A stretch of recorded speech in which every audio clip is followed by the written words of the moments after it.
തൃത്തല്ലൂരിൽ അർദ്ധരാത്രിയിൽ റോഡ് വെട്ടിപ്പൊളിച്ച് കുടിവെള്ള പൈപ്പ് തകർത്തതിനെതിരെ നാട്ടുകാരുടെ പ്രതിഷേധം. ദേശീയപാത കരാറുകാർക്കെതിരെയാണ് ശക്തമായ ജനരോഷം ഉയർന്നത്. തൃത്തല്ലൂർ ഏഴാം കല്ലിൽ നിന്നുള്ള പുതിയ ദേശീയപാതയുടെ ബൈപ്പാസ് ക്രോസ് ചെയ്യുന്ന കിഴക്കേ ടിപ്പു സുൽത്താൻ റോഡാണ് അർദ്ധരാത്രി ഒരു മുന്നറിയിപ്പുമില്ലാതെ ദേശീയപാത നിർമ്മാണ കരാറുകാർ മണ്ണുമാന്തി യന്ത്രം ഉപയോഗിച്ച് വെട്ടിപ്പൊളിച്ചത്. ഒരു സുപ്രഭാതത്തില് ദേശീയപാതയുടെ കരാർ കമ്പനിക്കാർ വന്നിട്ട് സ്ഥിരമായിട്ട് ജനങ്ങൾ പോയിരുന്ന റോഡ് ഒരു മുന്നറിയിപ്പും കൂടാതെ അർദ്ധരാത്രി ജനങ്ങളൊക്കെ ഉറങ്ങിയതിന് ശേഷം വന്ന് പൊളിച്ചിട്ടിരിക്കുകയാണ് ഈ റോഡ്.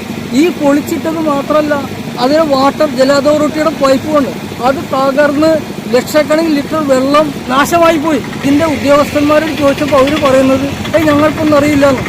അതാണ് അവർ പറയണത്. അതവർ പറയണത് തെറ്റല്ലേ? ബസ് സർവീസുള്ള ഈ റോഡിലൂടെയാണ് ആശുപത്രി, സ്കൂൾ, റേഷൻ കടകൾ, ബാങ്ക്, ആരാധനാലയങ്ങൾ, മറ്റു വ്യാപാര സ്ഥാപനങ്ങൾ എന്നിവിടങ്ങളിലേക്ക് ഈ വഴിയാണ് യാത്രക്കാർ പോയിരുന്നത്.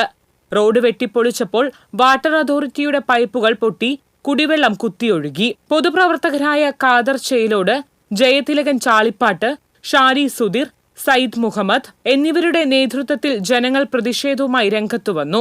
ഇതൊരു തീരദേശ പ്രദേശമാണ്. ഇവിടെ ഒരുപാട് ജനങ്ങൾ തിങ്ങി നിറഞ്ഞ് താമസിക്കുന്ന, ഇവിടെ കുടിവെള്ളത്തിൻ്റെതായിട്ടുള്ള ഒരുപാട് പ്രശ്നങ്ങളുണ്ട്. അവർ മുഴുവനായിട്ടും ആശ്രയിക്കുന്നത് തന്നെ ജല അതോറിറ്റിയുടെ വെള്ളവും മറ്റും ഒക്കെ തന്നെയാണ്, കുടിവെള്ളത്തിനും മറ്റുമൊക്കെയായിട്ട്.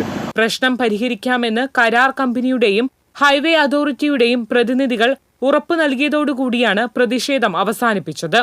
സർവീസ് റോഡ് നിർമ്മിച്ച് സഞ്ചാരയോഗ്യമാക്കിയതിനു ശേഷമേ ടിപ്പു സുൽത്താൻ റോഡ് പൊളിക്കാവൂ എന്ന് നാട്ടുകാർ ആവശ്യപ്പെട്ടു.